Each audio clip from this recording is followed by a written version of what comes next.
I don't know if how are you doing? You okay? Can you stick it out a bit? We're entering, this is a crucial day really, 23rd of July this year. There's all this stuff about face masks coming in tomorrow. There's a lot of bullying going on in this country now. And there's a concern, about the coming of machines and robots, drones, that life might be changing. In Lawrence's day, he's anti-industrialism and anti-technology. He's a technophobe really.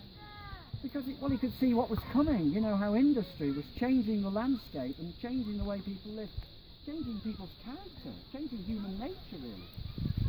And he wrote a poem called The Triumph of the Machine. It's a sarcastic sort of title, if you know what I mean, in which he creatively imagines us turning on... Anyway, listen to the poem, please. They talk of the triumph of the machine, but the machine will never triumph.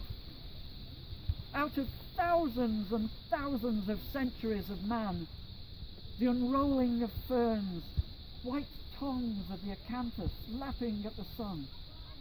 For one sad century, machines have triumphed, rolled us hither and thither, shaking the lark's nest till the eggs have broken.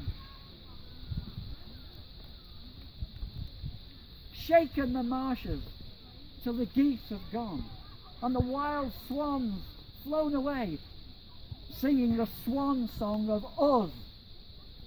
Hard, hard on the earth the machines are rolling, but through some hearts they will never roll. The lark nests in his heart, and the white swan swims in the marshes of his loins, and through the wide prairies of his breast a young bull herds his cows. Lambs frisk among the daisies of his brain. And at last all these creatures that cannot die, driven back into the uttermost corners of the soul, will send up the wild cry of despair. The trilling lark in a wild despair will trill down arrows from the sky. The swan will beat the waters in rage, white rage of an enraged swan. Even the lambs will stretch forth their necks like serpents, like snakes of hate against the man in the machine. Even the shaking white poplar will dazzle like splinters of glass against him. And against this inward revolt of the native creatures of the soul, mechanical man, in triumph, seated upon the seat of his machine, will be powerless, for no engine can reach into the marshes and depths of a man.